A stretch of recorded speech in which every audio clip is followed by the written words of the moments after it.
3, 2, 1, speed!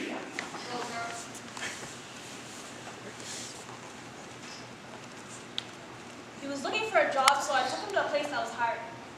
They told him they welcomed everyone and anyone. There was no need to be smart, skilled, or certified. Just offer them your service and always keep their products by your side. There's no resume, cover letter, or application needed. Just be equipped with a fist and thirst higher than the sun in their peak summer season. They didn't care about your reasons or your background information, and the job was quite easy. Their veterans would gladly show a demonstration. For when you have nowhere to run, home is always there ready to welcome you. So the streets welcomed him. To post at every corner of the hood like tent posts, keeping shelter down low, perched like a crow, row by row, feels like Flanders but where the poppies don't grow. Job options as street pharmacists and patients deal what they need, because if you can't grow money, next thing there is to do is sell the trees. But to who other than the boy who skips gym because he'd rather burn more than just calories.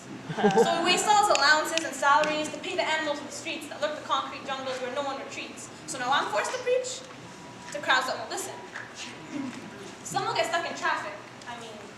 Get stuck trafficking. But that's just another part of the job description. To have the ability to peer into souls, with shells that force holes into clothes, into bodies, into souls.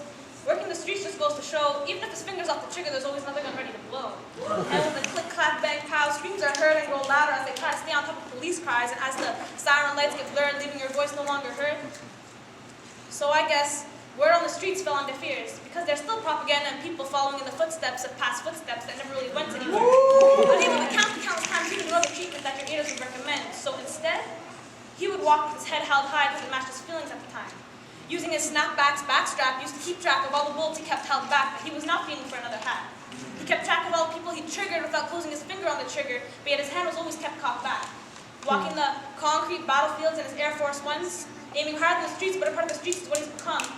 Soon the cold feeling in his stomach meets the cold touch of the gun. His heart is now racing under the hot race of the sun. But the knots in the roots of his family tree are tighter than his braids, so who are we to judge by the pigment of his skin as soon as he can save? We live in a society where if you break it, you buy it. So when laws get broken, you do time after killing that kid and making him die quick. Family hearts get broken, chests left heavier than bricks, blood thicker than water with tears draining eyes. Iris is wounded by society's lies, because who's going to pay for broken hearts of brothers, sisters, husbands, and wives? Tongues tied like the roots of a willow tree, the roots of a wounded victim's family tree, a family of 4 brothers knocking down to 3. So you see, you should never let your learning get in the way of your education. Even if what's available is easy and offering a demonstration, don't let your lows be a reason to get high and work hard so the streets aren't a rebound for when you can't seem to get by. And remember, although the streets are always open to the public, don't feel you need to open up to the streets, because life is too filled with open opportunities for you to be wasting time counting.